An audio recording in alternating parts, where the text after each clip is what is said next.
अगर आप गलत तरीके से वॉश करते हो तो पॉटी के बैक्टीरिया आपके प्राइवेट पार्ट तक आ सकते हैं और इन्फेक्शन पैदा कर सकते हैं। हाय फैमिली, नमस्कार। कैसे हैं आप सब? आई होप सब लोग बहुत अच्छे से होंगे, अपना ध्यान अच्छे से रख रहे होंगे प्रेगनेंसी में।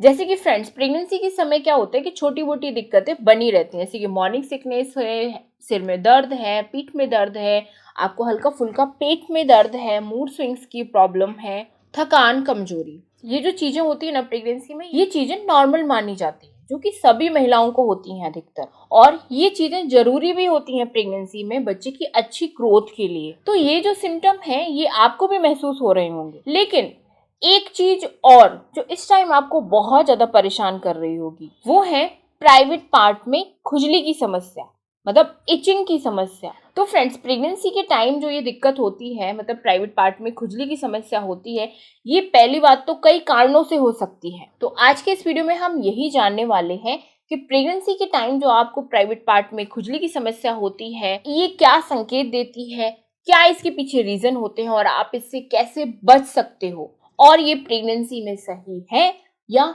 नहीं है। सारी बातें आज हम इस वीडियो में डिस्कस करेंगे, अच्छे से समझेंगे। तो आप सबको बस एक छोटा सा काम करना है, इस वीडियो को पूरा देखना है। अगर वीडियो अच्छा लगे तो लाइक जरूर करें।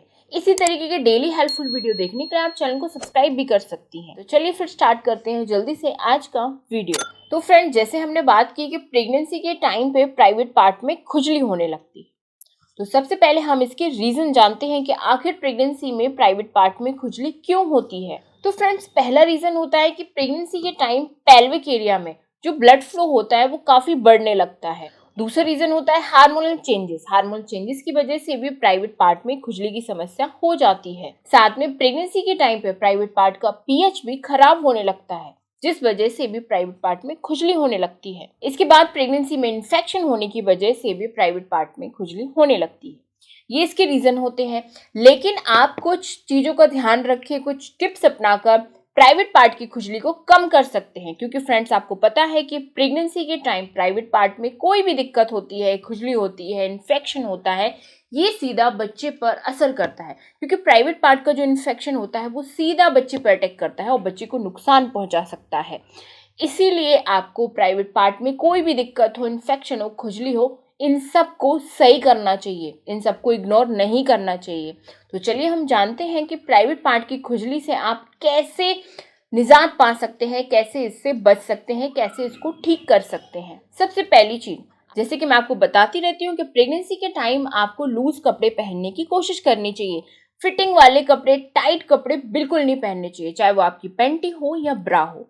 एक साइज, दो साइज आपको बड़ा ही पहनना चाहिए। और जो भी कपड़े आप प्रेगनेंसी के टाइम पे पहनते हो, स्पेशली अंडरगारमेंट्स, वो कॉटन के होने चाहिए। दूसरी चीज है, आप जैसे कि प्रेगनेंसी के टाइम पॉटी पास करते हो, यूरिन पास करते हो, तो पॉटी पास जब आप करते हो और वॉश करते हो तो आपको तरीका वो पता होना चाहिए। जैसे कि पॉटी पास कर रहे हो और अगर आपका जो वॉश करने का तरीका है, मतलब पॉटी धुलने का तरीका है, वो बिल्कुल गलत है, तो इससे भी प्राइवेट पार्ट में इन्फेक्शन हो सकता है और दिक्कतें बढ़ सकती हैं।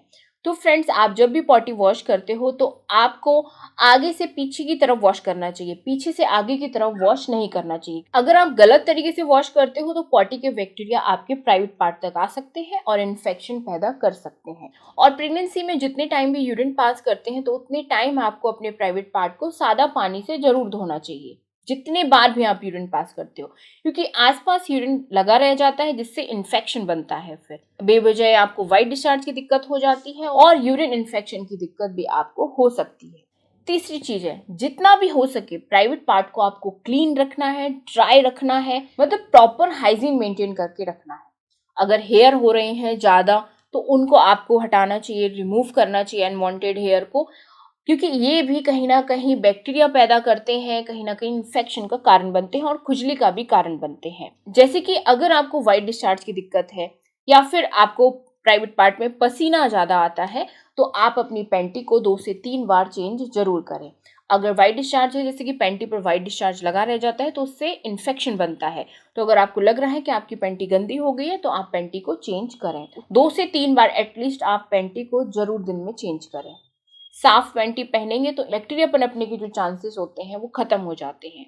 ठीक है, तो इस बात का भी आप स्पेशली ध्यान रखें।